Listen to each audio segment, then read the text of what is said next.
Hello everyone watching at home, you're with Sarva McClinton from Adelaide Eternal, bringing you another video from our 7-minute 7-point series of deck techs. Today we're going to be looking at Storm. So this is a deck archetype that was popularised by John Paul Kelly, hence the name JP Storm.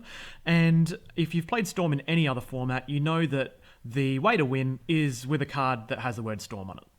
So these are basically your win cons, but we'll come to that in just a second. So how do you actually get to this point? What you need to do is, like any other format with Storm, you need to generate mana, and you need to find the namesake card and use the mana to cast it.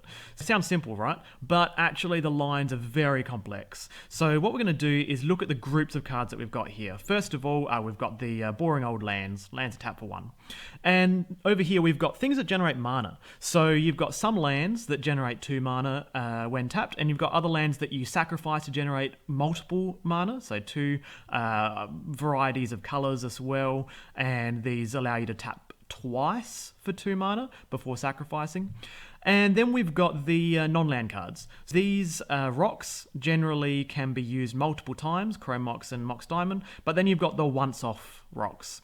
And these are essentially in the ritual category, I would say. So you've actually got quite a large number of rituals. You just need a certain critical density of things that produce more than 1 mana and allow you to generate more mana on one turn than just a land drop. And the key here is Black Lotus. I mean, if you could play multiples of this, you'd be laughing. But at the end of the day, you have a certain number of points in 7-point Highlander, and this is one of those decks that uses a 4-point card and a 3-point card, and that's it. These cards are so important that generally if you naturally draw them, you're probably going to win the game, but you often use your card draw to find these cards to win you the game. But other than that, you've got a whole lot of redundancy. Whilst not quite as good as Black Lotus, a lot of your rituals generate, say, a profit of 1 mana. More expensive rituals generate more than 1 mana. And then you've got this cool little card here called Helm of Awakening, which discounts your spells. Once you've got a Helm out, oftentimes you'll be able to power this out very early game, turn 1, turn 2. Then on the following turn, so turn 2 or turn 3, all of these rituals are discounted by 1. So you turn Pyretic Ritual and Desperate Ritual into essentially another Dark Ritual, which is amazing. Also, you turn these little eggs and rocks, spheres and stars, into a little bit more profitable mana filtering. And then you've got the king of them all, which is manamorphose, which with the helm out generates mana and draws cards. Let's look at this category next. So these are essentially the filters. So they don't generate mana unless you have Helm of Awakening out.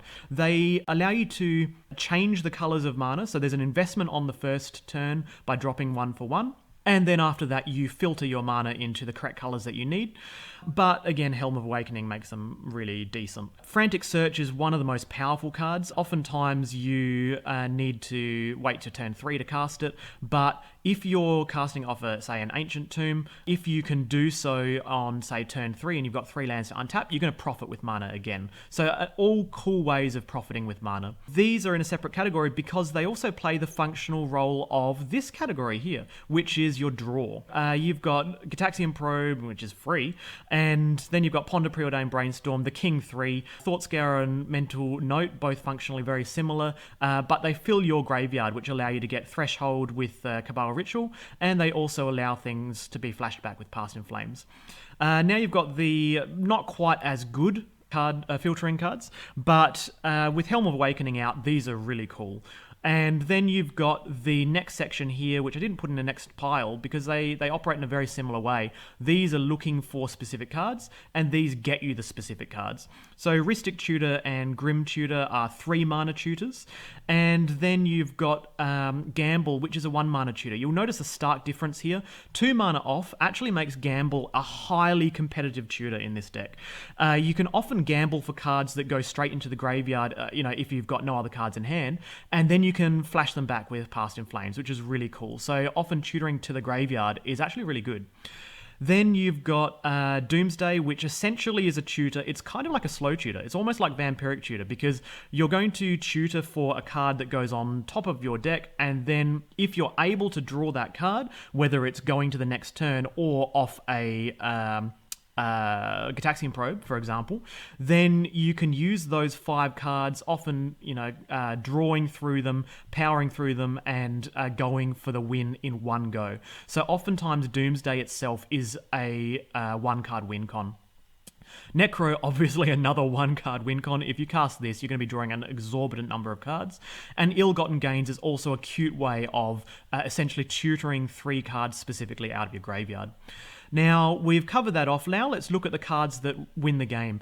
Brain Freeze, Tendrils of Agony, and Empty the Warrens, if you get a high enough storm count, are going to win you the game by killing your opponent.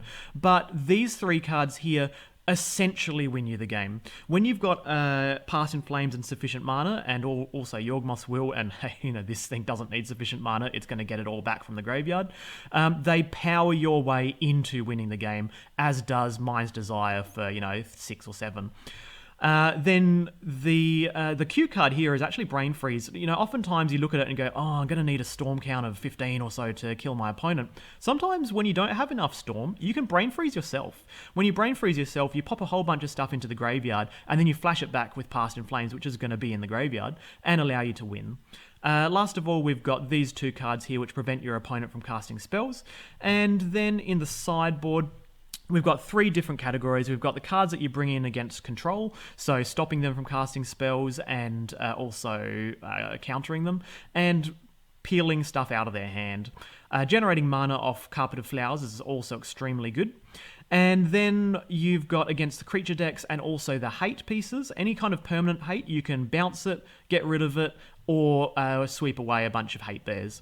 Last of all, you've got the transformative sideboard, because when your opponent takes out creature kill and you bring in dudes, sometimes you can just attack them for just enough to allow you to Tendrils for a small amount, or let Dark Confidence sit around and draw you an exorbitant number of cards.